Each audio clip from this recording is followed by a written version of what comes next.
जय हिंद। आप सभी का फिर से स्वागत है फॉर क्रिएटिव स्टडीज के एक नए एपिसोड में। आज के इस एपिसोड में हम लोग BEBE 181 के लिए एक इम्पोर्टेंट टॉपिक को हम लोग कवर करने वाले हैं, जिनका नाम है इनविस। इनविस से संबंधित आप देखते होंगे PYQ में, तो इससे संबंधित सवाल बनाए जा रहे हैं। तो मैंने क्या किया इस सेशन में, जो सिर्फ इनविस को मैंने दे दिया। इनविस से संबंधित जितने भी सवाल बनाए जा सकते हैं वैसे सवाल को हम लोग आज के सेशन में जानने वाले हैं। जैसे कि आज के सेशन में देखने वाले हैं, सबसे पहला इनविस क्या होता है, आखिर इनविस है क्या, है ना। और इस इनविस का मुख्य केंद्र कहाँ है, जो कि काफ़ी इंपॉर्टेंट है, इससे संबंधित सवाल लगातार पूछे गए हैं। उसके बाद आपका इनविस का मुख्य केंद्र कहाँ कहाँ स्थापित है, ये भी पूछे गए हैं। तो हम लोग आज के सेशन में इसके बारे में जानेंगे, और इसमें आपका एक और ऐड हो जाएगा, इसका उद्देश्य क्या है ना, कि इसकी स्थापना का उद्देश्य क्या है, इसके बारे में भी आज के सेशन में जानने वाले हैं। काफ़ी इंपॉर्टेंट सेशन होगा, और इस सेशन से जो ना सवाल पूछे जाते हैं भाई, बहुत इंपॉर्टेंट। आप देखे होंगे, जो भी अगर PYQ देखे होंगे तो उसको समझ आया होगा, है ना। तो चलिए सेशन को स्टार्ट करते हैं। एक एक करके हम लोग एक एक बिंदुओं को पूरा डिटेल से सिंपल तरीके से समझने की कोशिश करेंगे। तो सबसे पहली बात हम लोग एक इनविस क्या है इसको समझते हैं। देखिए इनविस जो है ना, इनविस आप इसका जो हिंदी नाम आपका हो जाएगा पर्यावरण सूचना प्रणाली केंद्र। पर्यावरण सूचना प्रणाली केंद्र। देखिए इनविस आप देखो, सबसे पहली बात तो इनविस आप रिलेट कर सकते हो, जैसे आपका सब्जेक्ट ही है इन्वायरमेंटल, या आपका जो हो जाएगा पर्यावरण, है ना। इंग्लिश में इन्वायरमेंटल, हिंदी में पर्यावरण हो जाएगा, है ना। इसी प्रकार आप देखो इसका ही शॉर्ट तरीके से आपका नाम लिखा भी गया है, इन्वायरमेंटल, है ना। इन्वायरमेंटल स्टडीज, इन्वायरमेंटल स्टडीज, देखो शॉर्ट नाम। इनविस एस से मतलब स्टडीज, इनविस मतलब कि इन्वायरमेंटल, इन्वायरमेंटल, है ना, इन्वायरमेंटल। तो इससे मिलता जुलता नाम है ना, इन्वायरमेंटल स्टडीज, इसी का शॉर्ट नाम है।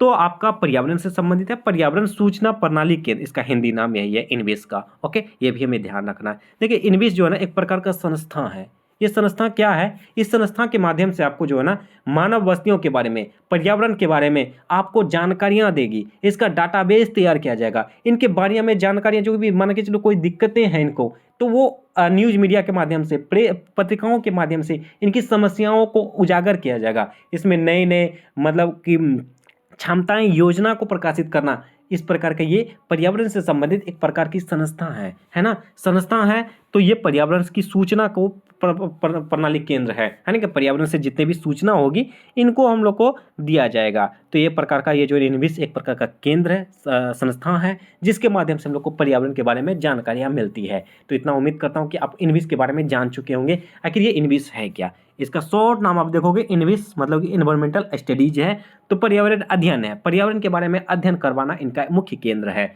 ना, मुख्य इसका उद्देश्य है, यही हमारा इनविस हो गया, है ना। तो ये आपका सिंपल तरीके से आपका हो गया। तो ये हो गई बातें। और आपका मुख्य बिंदु क्या है, देखिए आपका जो ये क्वेश्चन जो है, ये जैसे कि आपका हो जाता है ना, इनविस, इनविस की स्थापना किन के द्वारा किया गया, है ना।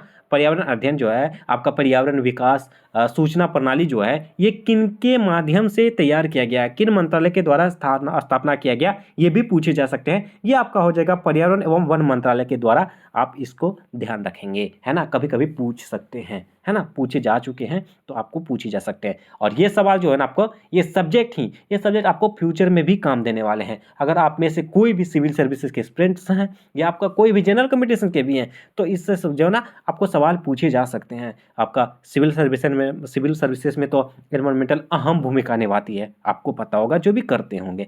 तो ये सब सवाल बनाए जा सकते हैं, आपके इग्नू के एग्जाम में भी पूछे जा सकते हैं कि आपका इनविस जो है ना किस मंत्रालय के द्वारा स्थापना की गई है। तो ये पर्यावरण एवं वन मंत्रालय के द्वारा किया गया है। ये किनके द्वारा, भारत सरकार के द्वारा किया गया है, ये भी हमें ध्यान रखना है ना। ये मानव बस्तियों के बारे में जो है इनविस केंद्र स्थापित करता है, कि मानव बस्तियों के बारे में जानकारियां देने के लिए ये संस्था के तौर पर बनाया है ना।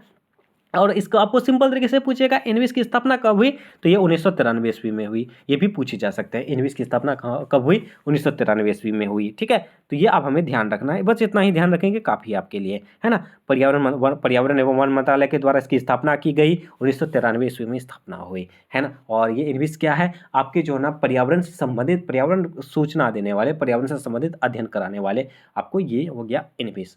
तो इसकी स्थापना जो है, स्थापना देखिए कोई भी चीज़ की स्थापना करना, जैसे मैं ही आपको क्लास दे रहा हूँ, क्लास देने का क्या उद्देश्य है, कोई तो उद्देश्य है भाई।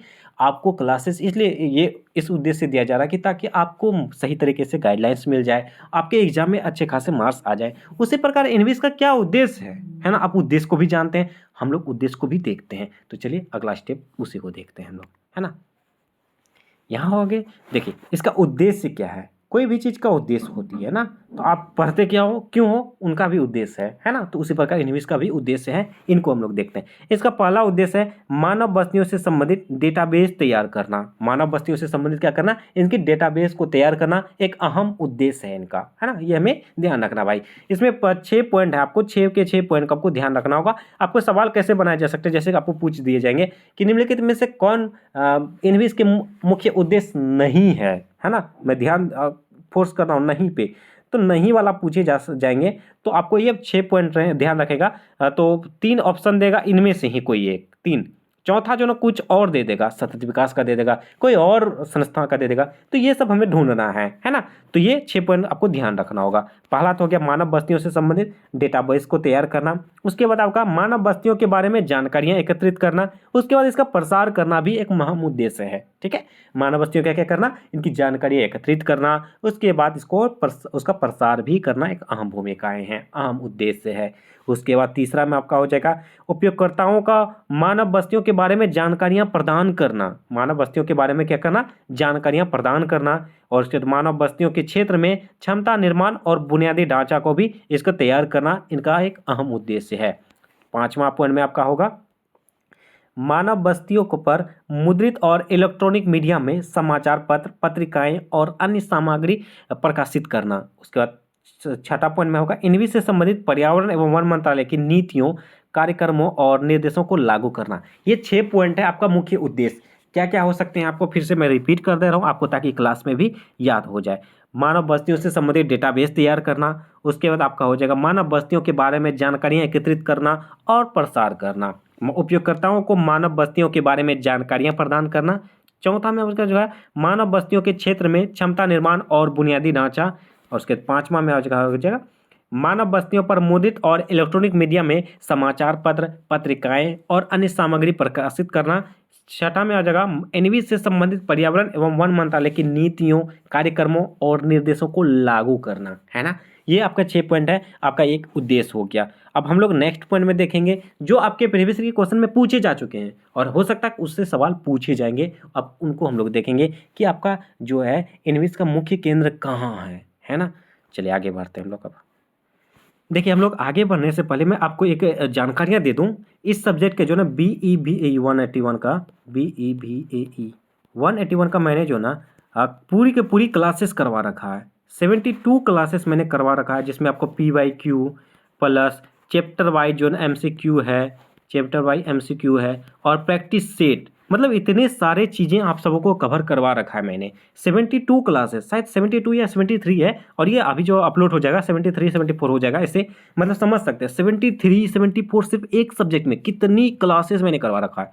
और मोस्ट इंपॉर्टेंट बात ये हो जाएगा आपके लिए, मैंने इस सब्जेक्ट का क्या क्या मैंने एक PDF भी तैयार कर दिया है ना। PDF जो 100 पेज का होगा, 100 पेज, लगभग 700 प्लस इसमें MCQ क्वेश्चन होने वाले हैं, 700 प्लस MCQ, है ना। तो आप समझ सकते हैं कितनी मतलब कि इम्पोर्टेंट होगा। और जितने भी मतलब कि इससे पहले भी मैंने रखा है, दिया है, स्टूडेंट को दिया है, और हर साल उसी से सवाल पूछे जाते हैं, हर साल पूछे जाते हैं और आपके सेशन में भी पूछे जाएंगे। तो ये PDF जरूर आप सभी लीजिए, आप सभी के लिए काफ़ी ज़्यादा फायदेमंद साबित होगा, मैं लिख के दे सकता हूँ। तो अगर PDF चाहिए तो आप कॉन्टैक्ट कीजिए 92410667 9241 एक मिनट, देखिए मैं फिर से लिख दे रहा हूँ, वो थोड़ा मिस्टेक हो गया। 924107 अरे लिख 866, फिर से लिख दूँ मैं 9241077866, ठीक है। आप इसको कांटेक्ट करें, आप स्क्रीनशॉट ले लीजिए इसका, आप उसका परचेज कर लीजिए, ठीक है। चलिए तो आप व्हाट्सएप पे ही कांटेक्ट कीजिएगा, सिर्फ व्हाट्सएप पे 9241077866, ओके। इसका स्क्रीनशॉट ले लीजिए आप, उसके बाद कांटेक्ट कीजिएगा 9241077866, ओके। ओके चलिए, तो आप इसको ले सकते हैं। चलिए हम लोग आगे बढ़ते हैं अब, है ना। इसके जो ना आपको पूछे जाएंगे एग्जाम में कि इसका मुख्य केंद्र कहाँ है। इसका मुख्य केंद्र जो ना अहमदाबाद में है। आपके जैसे फरवरी 2021 में जो है ना ये सवाल पूछे जा चुके हैं, है ना। इसका मुख्य केंद्र कहाँ है, अहमदाबाद में है। देखिए इसका और केंद्र का नाम कहाँ कहाँ पे है, किस किस जगह पे ना इसका केंद्र है, इनको मैंने एक जगह करके दिया है। इसके जो टोटल जो ना 85 केंद्र है भाई, 85 केंद्र है। तो आपको 85 के 85 ध्यान रखना होगा, कभी भी कुछ पूछ सकते हैं आपको। प्रीवियस ईयर के क्वेश्चन देखोगे ना, जून 2022 है ना, जून 2022 में आपको ये एनवीएस का मुख्य केंद्र निम्नलिखित में से कौन नहीं है पूछ दिए हैं। तो आप उसको ध्यान रखना होगा भाई, है ना। तो इसलिए मैंने एक जगह सबको जो न सिर्फ जगह के नाम राज्यों के नाम एक जगह कर दिया। जैसे आपका हो गया दिल्ली, लखनऊ, मद्रास, कर्नाटक, गुजरात, तमिलनाडु, कोलकाता, धनबाद, नागपुर, कटारमल जो यूपी में पड़ता है, मुंबई, देहरादून पश्चिम बंगाल, चेन्नई, तिरुवनंतपुरम उड़ीसा, गुवाहाटी, बंगलोर आंध्र प्रदेश, चंडीगढ़ मध्य प्रदेश, महाराष्ट्र, उत्तरांचल उत्तर प्रदेश, गांधीनगर अहमदाबाद, हैदराबाद, कोयम्बटूर असम, बिहार, छत्तीसगढ़, गोवा, हिमाचल प्रदेश। उसके बाद आपका हो जाएगा जम्मू कश्मीर, झारखंड, मणिपुर, मिजोरम, भुवनेश्वर, राजस्थान, सिक्किम, अगरतला, पोर्ट ब्लेयर का नाम चेंज कर दिया है, विजयपुर नाम रख दिया है, इसको भी ध्यान रखेंगे हम लोग। दमन, पांडिचेरी और नागालैंड, ये सब जगह क्षेत्र हैं। इसका जो ना इसका मुख्य केंद्र है, मुख्य केंद्र नहीं मतलब एक उपकेंद्र होता है ना, मुख्य केंद्र जैसे हेडक्वार्टर इसका जो ना अहमदाबाद में, ये ध्यान रखना है हमें, है ना। बाकी ये सब क्षेत्र हैं आपका। जैसे आपका देखिए 85 के 85 नाम को जो है ना आप गूगल पे भी कर सकते हैं, उसका नाम एक बार देख लीजिएगा। मैं आपको टेलीग्राम चैनल पे उसको शेयर कर दूंगा, ठीक है। तो आप उसको ध्यान दे लीजिएगा, एक दो नज़र देख लीजिएगा, ठीक है। तो इस तरह से ये आपका इनविस हो गया। और इनविस के बारे में मैंने सब कुछ बताया कि इनविस होता क्या है, इसका मुख्य केंद्र कहाँ है, इसका उद्देश्य क्या है, इसका क्षेत्र कहाँ कहाँ है, केंद्र कहाँ कहाँ है, इसके बारे में मैंने पूरा डिटेल से आपको बताया। और इतना में से ही आपको इनविस से सवाल पूछे जाएंगे। जैसे आपको मैंने बताया क्या है, इसके केंद्रों के नाम, ये जगहों के नाम मैंने दिया है, केंद्रों के नाम जैसे टाटा से भी जुड़ा हुआ है, तो वो सब आपको ध्यान देना होगा, है ना। तो आप उसको देख लीजिएगा, मैं टेलीग्राम चैनल पे उसको मैं पीडीएफ के तौर पर मैंने लिंक भेज दूंगा, तो आप वहाँ से एक बार देख लीजिएगा, ओके। तो वो आपको देखिए वो फैक्चुअल चीज़ है, तो आपको उसको ध्यान देना होगा, खुद से रटना होगा। उसमें कोई जैसे आप किसी का नाम है, जैसे मेरा चैनल का नाम है फॉर क्रिएटिव स्टडीज, इसमें आपका क्या समझाऊँ मैं, इसका क्यों रखा नाम, ये सब चीज़ नहीं है ना। तो उसको नाम आपको ध्यान देना होगा, वो काफ़ी इंपॉर्टेंट हो जाएगा। टेलीग्राम चैनल पे ज्वाइन हो जाइएगा, वहाँ पे मैं भेज दूंगा। तो ये हुआ आपका आज के सेशन का एनविस के बारे में। जितना चीज़ मेरा उद्देश्य था कि जो बताना था वो सब कुछ मैंने कवर किया, और इससे संबंधित सवाल आपको लगातार पूछे जाएंगे, तो आप इसको ध्यान दीजिएगा, ठीक है। और जैसे मैंने बताया आपका पीडीएफ लेने के लिए पीडीएफ जरूर ले लीजिएगा, 9241066866, ठीक है। चलिए, तो ये हुआ आप आते हैं आज का सेशन में। और कल नेक्स्ट सेशन में हम लोग क्या करने वाले हैं बताते हैं आपको। नेक्स्ट सेशन में जो ना कल से लाइव क्लासेस में लाने वाला हूँ, लाइव क्लास, ठीक है, लाइव आने वाले हैं। तो आप सभी हमारे चैनल के साथ जुड़े रहिए। आपको BEBA 181 से न्यू क्वेश्चंस, कल से न्यू क्वेश्चंस आने वाली है, नए क्वेश्चन आपको नए तरीके से बताने वाला हूं। जो 100 पेज का PDF है उससे कुछ नया हटके मैंने नया देखा है, नया ढूंढा है, उसको मैं कवर कराऊंगा। तो आपके लिए काफ़ी इंपॉर्टेंट होगा, तो हमारे साथ जुड़े रहिए। जो भी चैनल में पहली बार आए हैं और चैनल को सब्सक्राइब नहीं किए तो प्लीज़ चैनल को सब्सक्राइब जरूर कर लीजिएगा, और बेल आइकन को भी हिट कीजिएगा। और सेशन अच्छा लगे तो लाइक जरूर कीजिएगा, कमेंट के माध्यम से क्लास का रिव्यू जरूर दीजिए ताकि हमें भी मोटिवेशन मिले, और सेशन को लाइक जरूर कीजिएगा भाई, है ना। चलिए हम लोग मिलेंगे आप नेक्स्ट सेशन में, तब तक के लिए थैंक यू, जय हिंद।